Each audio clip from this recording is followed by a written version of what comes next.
নগাঁওতো মেলিছে প্ৰবঞ্চনাৰ জাল ডুবাই যোৱাৰ সপোন দেখুৱাই লুণ্ঠন লাখ লাখ টকা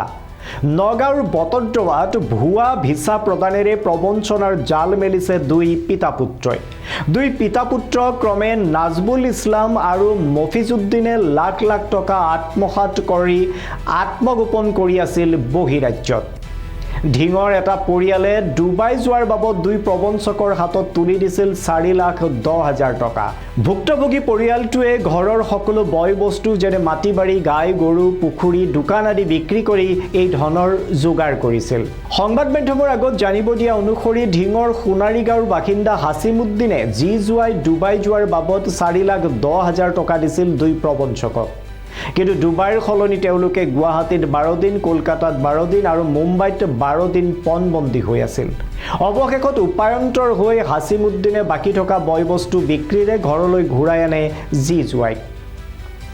সকলো হেৰুৱাই এতিয়া সৰ্বশ্ৰান্ত হৈ পৰা ভুক্তভোগী পৰিয়ালটো কাষ চাপে আৰক্ষীৰ ঘটনা সন্দৰ্ভত আৰক্ষী থানাত অভিযোগ দাখিল ভুক্তভোগী পৰিয়ালৰ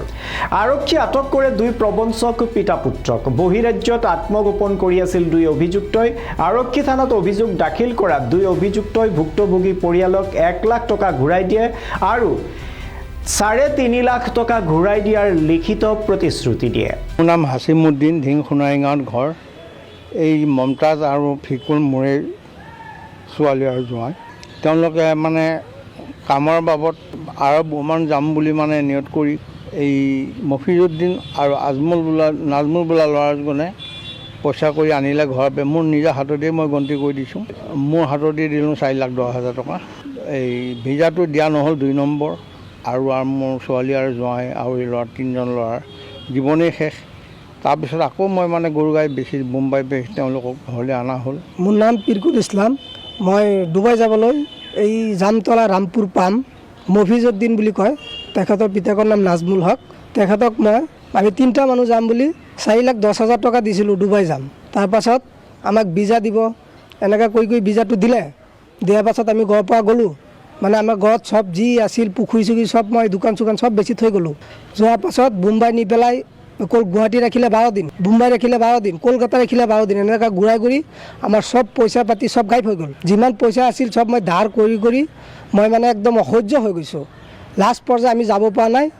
দেখিছোঁ ভিজাটো আমাৰ বুৱা ভিজা পাছত আমি ঘৰ চাপিলোঁ আহি ঘৰৰ পৰা পইচা নি পেলাই ধাৰ চাৰ কৰি আমি ঘৰ আহি পালোঁ ঘৰ আহি পোৱাৰ পাছত আমি বৰদা আৰক্ষী থানাৰ ওচৰত আহিছোঁ সিহঁতে আৰক্ষী বৰদা থানাৰ অন্তৰ্গত পৰিছে আমি কেছ কৰিছোঁ থানাত আহি কেছ কৰাৰ পাছত তেখেতৰ বাপেকক পিতকক উঠাই আনিলে আৰক্ষী অনাৰ পাছত আমাৰ মানে ইয়াত মোকাবিলা হৈছে